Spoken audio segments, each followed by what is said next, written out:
جمعیت علماء اسلام قائد جمعیت حضرت مولانا فضل الرحمان.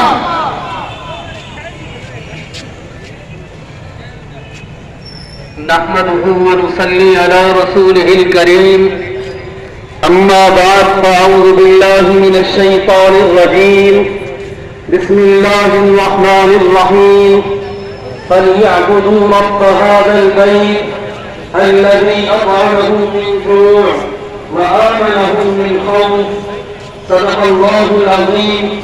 قال النبي صلى الله عليه وسلم: إذا وسد الأمر إلى غير أهله فانتظر الساعة، أو كما قال الرسول صلى الله عليه وسلم. میرے انتہائی قابل احترام جمعیت علماء اسلام کے غیور کارکنوں، آج آپ نے بیداری کا ثبوت دیا ہے. آج آپ نے عوام کی آواز بن کر یہ پیغام دے دیا ہے کہ اس دھرتی پر اگر حق کے حاکمیت کسی کو ملنا چاہیے تو وہ جمعیت علماء اسلام ہی ہے. میرے محترم دوستو، ملکی صورتحال آپ کے سامنے ہے.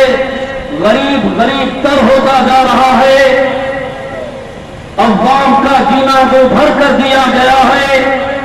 ہر چیز، اشیاء خورد و نوش کی قیمتیں آسمان سے باتیں کر رہی ہیں. لوگ، عوام کی چیخیں نکل چکی ہیں. عوام کو، غریب آدمی کو تو ٹائم کا کھانا میسر نہیں.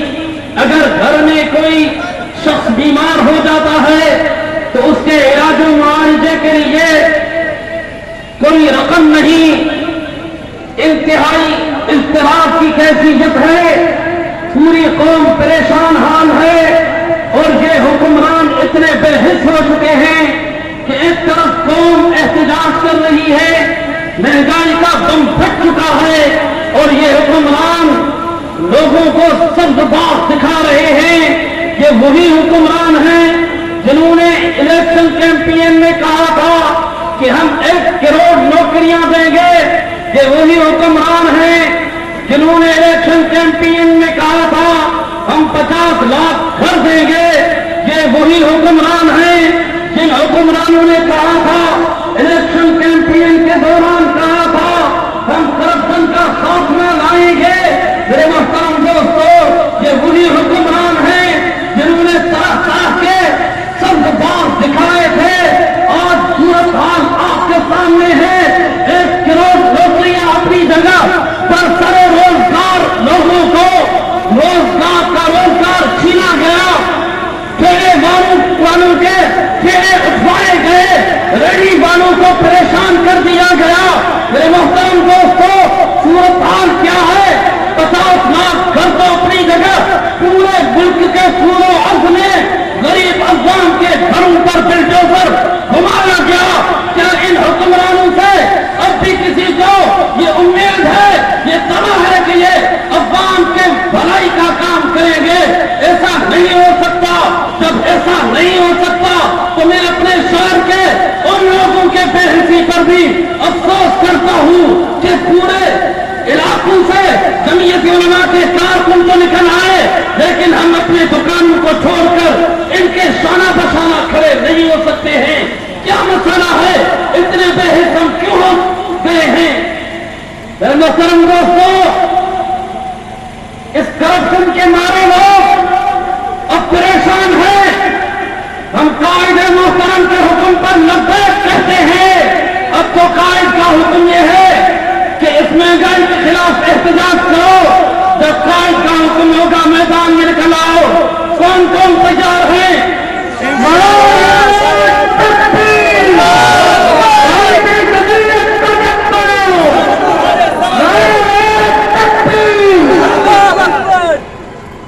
میرے محترم دوستو، اس اضطرابی کیفیت میں عوام کو ہم تنہا نہیں چھوڑ سکتے.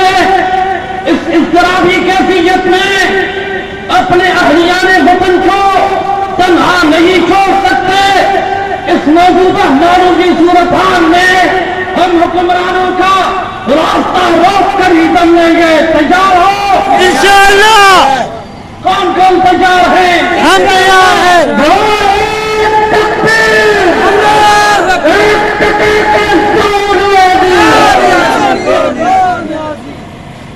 اس نیازی سلیکٹڈ نے عوام کو ابھی تک بے خبر رکھنے کی کوشش کی ہے. معیشت زمین پر بیٹھ چکی ہے. معیشت بالکل زمین پر بیٹھ چکی ہے. خزانے خالی پڑے ہیں. کھانے پینے کے لیے عوام اضطرابی کیفیت میں ہیں.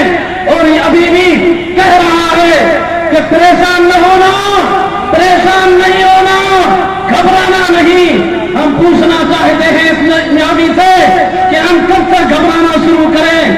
آٹا آسمان سے باتیں کر رہا ہے, چینی آسمان سے باتیں کر رہی ہے, پیٹرول آسمان سے باتیں کر رہا ہے, مرچ اور نمک آسمان سے باتیں کر رہے ہیں, گھی آسمان سے باتیں کر رہا ہے, دالیں آسمان سے باتیں کر رہی ہیں, کھانے پینے کی اشیاء آسمان سے باتیں کر رہی ہیں. ہمیں بتاؤ ہم کب سے گھبرانا شروع کریں؟ گھبرانے کا وقت کب شروع ہونے والا ہے؟ اے حکمران خبردار, انشاءاللہ ہم تیرا تعاقب کریں گے.